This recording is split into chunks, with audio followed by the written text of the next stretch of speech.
আপনি একজন রেপুটেড জার্নালিস্ট, এইরকম বিষয় নিয়ে একটু মিথ্যে খবর করতে আপনার বুঝিতে বাধ্য না। আপনি জানেন এই জন্য আপনাকে আমরা অ্যারেস্ট পর্যন্ত করতে পারি। সরি স্যার, সরি, আমরা না আসলে বুঝতে পারিনি। আমরা খবরটা করব, আমরা পুলিশ আর মিডিয়ার বিজ্ঞান থেকে বন্ধ করে দেবো। হ্যাঁ, ঠিক আছে, যদিও আপনি বেশি কিছু করতে পারবেন না। আদৌ প্রতিজ্ঞা ছেলেকে নিয়ে আসো। ওই তো প্রতিজ্ঞা চলে এসেছে। ছেলেটা কোথায়? ছেলেটা কোথায়?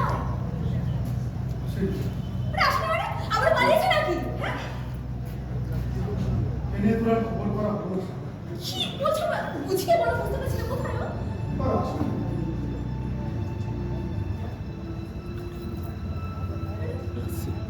সুইসাইড করেছে।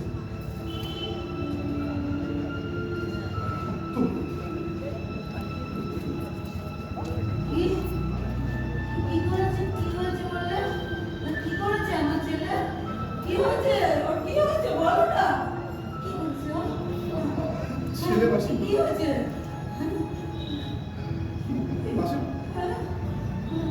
ওর নেই,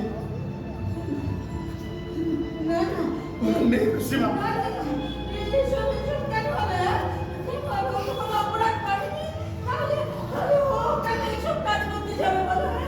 ও বুঝতে পেরেছি। ওই মিথ্যে খবরের মতো আরেকটা মিথ্যে কথা বলে তোমরা আমার ঠকাচ্ছ, তাই না? সবাই আমার সাথে মজা করছো। দিদিমণি, ও দিদিমণি, দিদিমণি না এত এত কথা বলো, একবারটি বলো দিদিমণি। আমার ছেলেটা বেঁচে আছে। দাদাবাবু, শোনো না, অনেক মিথ্যে কথা বলেছো, এবার একটা সত্যি কথা বলো। আমার ছেলেটা বেঁচে আছে দাদা, একটা সত্যি কথা বলো। সত্যি মিথ্যে বলতে পারতাম না। খুব ছেলে আর এই মাসিমা।